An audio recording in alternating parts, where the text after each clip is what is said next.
Hello, Susan. So you decided to go with cutting the cake with dental floss. I'm glad you picked that. I really am, Susan. I think that was one of your stronger concepts. So I was pleased to see that you chose that one. I think it's got a ton of potential. I mean, as we can see, the lines between the illustration is meant to be mimic dental floss, and I added the arrows to make sure the direction is clear. Okay. Um, so I want to talk about that in 1 second. The numbers will not be on the final design. Okay. No, nor should they. They really shouldn't be. I mean, you should be able to follow the narrative without numbering it, right? And that's a challenge. That's a challenge as a designer and as an illustrator.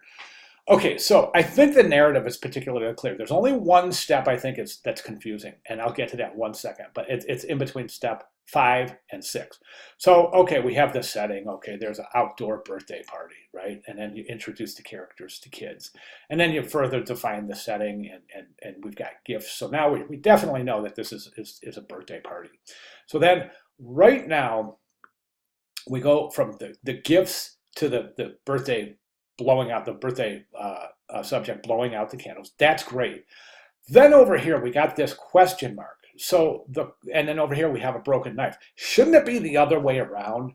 Shouldn't there be like maybe a mom, and maybe you could introduce the mom in here, maybe getting ready for the party or something. Somehow introduce the mom, because I think at this point you should have, okay, the kid blows out the candles, right? And instead of her kind of question marking, freaking out, and then breaking the knife, or is she thinking that she previously broke the knife? Because I'm thinking that if you just say, okay, if you just put this frame before this frame, it's indicating that the knife is broken. Therefore, it is now regardless how the knife broke, whether she broke it trying to cut the cake, whether she broke it previously. The fact is the knife is broken, right? Assuming we place it before this. So if we place this one before this one, then we go from blowing out to the situation of a broken knife. Then you can go to mom kind of freaking out, going, oh no, broken knife. Then from that frame, you go down to the kid, the kids kind of flipping out. Now, what are we going to do? And then the mom, back to the mom going, wait a second, I just thought of a great idea.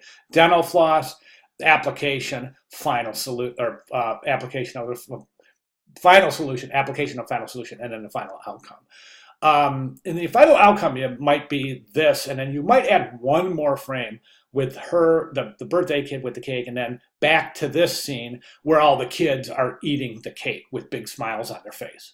Okay, so think about that. I'm just offering that as just a little bit of clarity in narrative, because that was my first question as a viewer when I looked at this is well, how does she know the knife is going to break?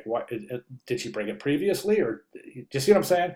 So I think by placing this frame before this frame, it's just indicating broken knife, therefore rendering that as irrelevant. It doesn't matter how the knife broke. The knife is broke. There's no knife to cut the cake. Does that make sense? Okay. Now, as far as the choice to use, I don't know if you want to use shapes. One cool technique is to kind of use shapes behind the main characters, and that's a really interesting way to connect the frames in the narrative. If you want, you can place them in shapes, or you can place a shape behind them. Right now, it's kind of looking like you're placing shapes behind them. That is going to be neat, because that allows for a nice, nice depth. Okay. My other suggestion is this, is you say this is dental floss, right? Adding the arrows to the dental floss is going to make this look just like arrows instead of dental floss. I'm not real sure if you need the arrows. I mean, certainly if you need them, you need them. I understand that completely. However, if you draw a very, very clear connection between the string maybe coming out of this dental floss container and the string that's connecting the frames of the narrative, the viewer will get that. Okay, so you could theoretically not include the arrows if the connection between the string here and the string here is very, very, very strong and very clear. Okay, my next suggestion is this. Right now you're going, okay, frame 1, frame 2, frame 3. Then you're asking the viewer to jump 2 illustrations, this one and this one, clear back over here for frame 4. Since you're connecting the frames of the narrative with the string and guiding the viewer through the narrative.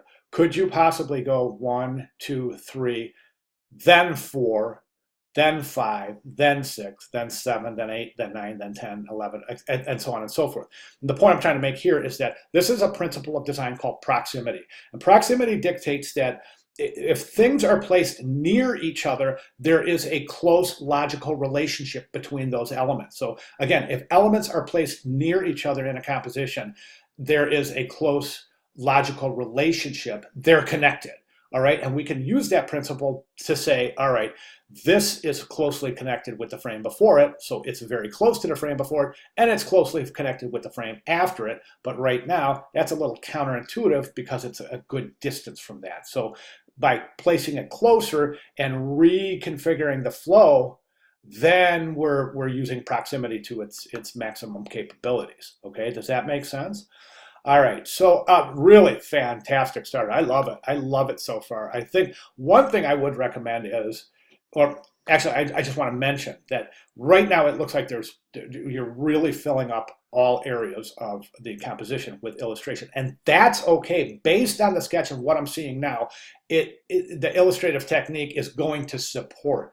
I think if you use, really plan out your color palette, and you're going to create this kind of composition based on a series of illustrations that consume the whole composition. So I think application of color in this and a very high degree of visual consistency between each illustration, I think it's going to work out just fine.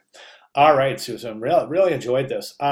If you have any questions at all, please let me know. If I can clarify anything, again, please let me know. I'm a click away, right? So let me know, and I'm definitely looking forward to watching this progress. All right, thank you very much.